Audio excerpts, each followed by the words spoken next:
நாளொரு இறைவார்த்தை நலமாகும் நம் வாழ்க்கை. அன்பு உறவுகளை, இந்த நாளுடைய விவிலிய சிந்தனையாக திருவிவிலியத்தில் வருகின்ற பெண் இறைவாக்கினர்களை குறித்து நாம் பார்ப்போம். ஆண்களுக்கு முதன்மை கொடுக்கப்பட்ட அந்த காலகட்டத்தில் பெண்களையும் இறைவன் பயன்படுத்தினார்.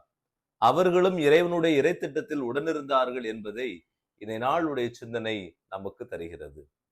எனவே பெண் விடுதலை என்பதை இக்காலத்தில் அல்ல, அக்காலத்திலேயே ஆண்டவர் துவங்கிவிட்டார்.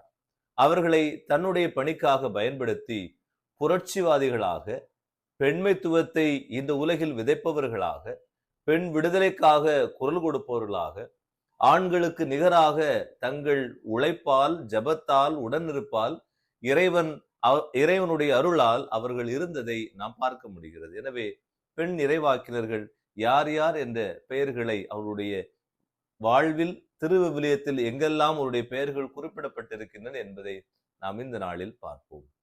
முதலாவதாக மிரியாம் என்று சொல்லப்படுகின்ற ஆரோனின் தங்கை. இவர் ஒரு பெண் இறைவாக்கினராக கருதப்படுகிறார்.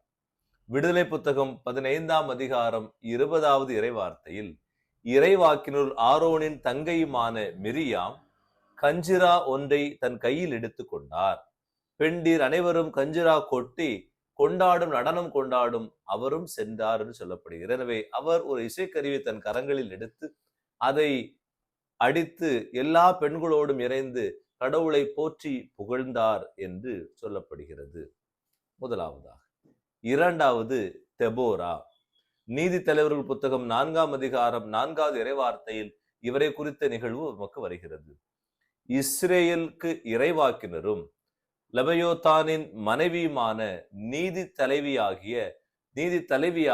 இவர் இருந்தார் என்று சொல்லப்படுகிறது. எனவே இவர் ஒரு நீதி தலைவராக இருந்து அந்த இஸ்ரேல் இனத்தை வழிநடத்துகின்ற அளவிற்கு மக்கள் எல்லோரும் இவரிடம் வந்து ஆலோசனைகளை எல்லாம் கேட்டு சென்றார்கள் என்று சொல்லப்படுகிறது.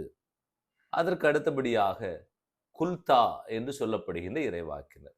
2 அரசர்கள் புத்தகம் 22ஆம் அதிகாரம் 14வது இறைவார்த்தையில் இவரை குறித்து நாம் பார்க்கின்றோம். குரு இலக்கியாவும் அகியாக்கும் அக்போரும் சாப்பாலும் அசையாவும் குல்தா என்ற இறைவாக்கினிடம் சென்று அவரை கண்டு பேசினர் என்று சொல்லப்படுகிறது. எனவே இந்த மனிதர்கள் சென்று இந்த குல்தா என்று அழைக்கப்படுகின்ற இறைவாக்கினரை சந்தித்தார்கள். அந்த இறைவாக்கினரிடம் பேசினார்கள். இந்த இறைவாக்கினர் அவர்களுக்கு அறிவுரை வழங்கினார் என்பதெல்லாம் இந்த பகுதியில் நமக்கு மிக தெளிவாக சொல்லப்படுகிறது. 4வதாக அன்னா. லூக்கா நற்செய்தி 2ஆம் அதிகாரம் 36வது இறைவார்த்தையில் ஆசோர் குலத்தைச் சேர்ந்த மனுவேலின் மகளாகிய அன்னா எனும் இறைவாக்கினர் ஒருவர் இருந்தார் என்று சொல்லப்படுகிறது. அவர் வயது முதிர்ந்தவர்.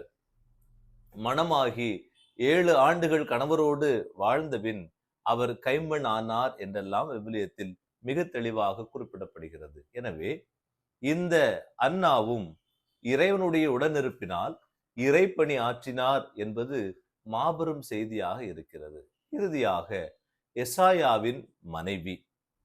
எசாயாவின் மனைவியும் ஒரு இறைவாக்கினரை போல் இருந்தார் என்பது விவிலியத்தில் குறிப்பிடப்படுகிறது. எங்கு என்றால் எசாயா புத்தகம் 8ஆம் அதிகாரம் 3வது இறைவார்த்தையில் அவருடைய பெயர் குறிப்பிடப்படவில்லை. மாறாக நான் இறைவாக்கினருடன் கூடிய பொழுது அவள் கருவுற்று ஒரு ஆண் மகவை பெற்றெடுத்தார். அப்போது ஆண்டவர் என்னை நோக்கி அவனுக்கு மகேசலால் கஸ்பாசு என்று பெயரிடு என்று சொல்லப்பட்டது என்று இந்த பெண் இறைவாக்கினர் இறைவன் தனக்கு கொடுத்த அந்த இறை வாக்கை வெளிப்படுத்தியதை நாம் பார்க்க முடிகிறது.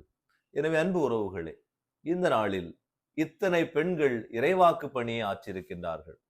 இவர்கள் அனைவரும் இறைவனுடைய பணியை ஆற்றியபடியால் இறை திட்டத்திற்கு உரிய பெண்களாக, அல்லது தங்கள் குடும்பங்களையும் கடந்து, தங்கள் உறவுகளையும் கடந்து இறைவனுக்குரிய தாய்மார்களாக, சகோதரிகளாக, நல்ல மனைவிகளாக இவர்கள் வாழ்ந்திருக்கின்றார்கள் என்பதை நாம் பார்க்கிறோம். ஒருவேளை பெயர்களை மட்டும்தான் என்னால் குறிப்பிடப்பட்டிருக்கிறது. இன்னும் ஒவ்வொரு நபரை பற்றி பேசும் என்றால் அதற்கே நாம் தனியாக காணொளிகள் இட வேண்டும். அதை நாம் முயற்சிப்போம் பின்னர். எனவே இந்த நாளில் இத்தனை பெண்களும் மிரியாமாக இருக்கலாம், குல்தாவாக இருக்கலாம், எசாயாவின் மனைவியாக இருக்கலாம், அன்னாவாக இருக்கலாம்.